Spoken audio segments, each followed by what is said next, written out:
Boa tarde, estamos aqui para mais uma edição do noticiário UFPA News.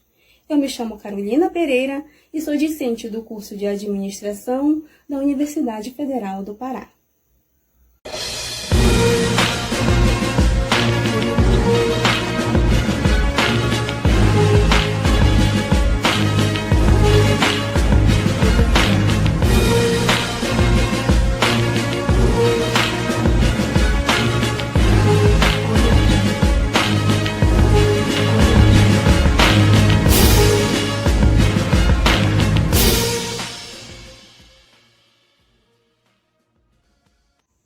Devido à Guerra Fria, os interesses americanos voltaram-se totalmente para a reconstrução europeia e japonesa.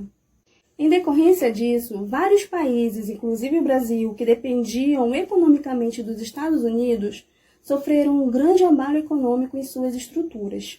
Vários movimentos anticolonistas foram fortalecidos, e países afetados, assim como o Brasil, tiveram que ir em busca de suas independências políticas para assim achar um caminho de fortalecer as suas economias. Esses entraves deram baseamento para a proposta da nova política nacionalista de Vargas. Agora, por telefone, falaremos com a discente Késia, que irá nos esclarecer no que consiste essa política e se ela realmente foi implementada. Boa tarde, Carol. Olha, de fato, o projeto nacionalista de Vargas de implantar as bases, de uma indústria pesada no país se deu em meados do início da década de 50. Nessa proposta eram restringidas as possibilidades de financiamento externo desses projetos e o investimento direto de capital estrangeiro, onde a acumulação era financiada de forma interna pelas altas taxas de lucro das atividades industriais. Eu posso começar a citar, por exemplo, o BNDES, o Banco Nacional de Desenvolvimento Econômico, que foi criado em 52, e ele financiava projetos de infraestrutura, de transporte e de energia. Já em 1953, por exemplo, tinha a Superintendência da Moeda e do Crédito, conhecida como SUMOC, que mesclava as importações aos interesses industriais. Só que Vargas enfrentou, sim, algumas dificuldades, nesse processo de implantação dessa política nacionalista. As reivindicações da classe trabalhadora, elas estavam aumentando, pois eles queriam também fazer parte, desses lucros, desses ganhos. Contudo, com o suicídio de Vargas, esse projeto nacionalista não chega a ser implementado, a famosa Instrução 70. Muito obrigada, Késia, pela sua participação. Com o suicídio de Vargas, o vice-presidente Café Filho assumiu o governo de 1954 a 1955. E mesmo no curto período, Café Filho implementou duas políticas econômicas distintas, fundamentadas em dois ministros da Fazenda. O primeiro-ministro foi o Eugênio Goodin, um economista ultraliberal e considerado fundador do curso de Ciências Econômicas no Brasil. E o segundo era o banqueiro José Maria Vilteiker, que era um grande representante da cafeicultura paulista. Bem, agora vamos falar por telefone com o discente Alenito Tembé, que irá nos explicar como funcionaram essas duas políticas econômicas executadas por Café Filho. Boa tarde, Carolina. Bom, as duas políticas funcionaram totalmente diferentes. Como a política de Eugênio Goodin ela era considerada oposta do governo Vargas, então a sua ideia era de defender uma política econômica a ser seguida pela sociedade.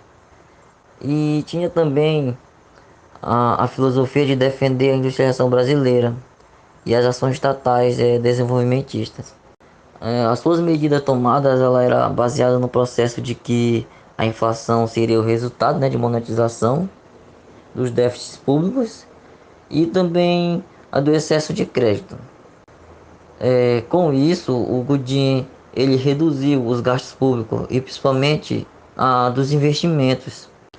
Contudo, a política de Goodin ela não levou muitas vantagens, Isso resultou, né, em uma falta de liquidez, causando uma grande crise bancária. Com a cafeicultura bastante prejudicada, os cafeicultores deixaram Godin sem nenhuma sustentação política. Isso levou com que José Maria Wilteke ele assumisse a nova política. Só que quando o Wilteke ele assumiu a política, ele se deparou, né, com uma séria crise bancária deixada pelo governo anterior. Ele tomou, né, as suas medidas que foram em buscar unificar as taxas distintas, como a importação, a exportação e do mercado livre. Só que essa medida resultou no que ele perdeu, né, todo o apoio político, principalmente a do Café Filho. Mas como ele entrou num período de crise, os seus planos não foram avantes. Tudo isso resultou com que ele fosse retirado do poder. Obrigada, Tembé, pela sua colaboração. Bem, diante disso, ficou evidente que o Brasil ainda não havia conseguido se estabilizar economicamente e que esse desafio ficaria para o próximo governante.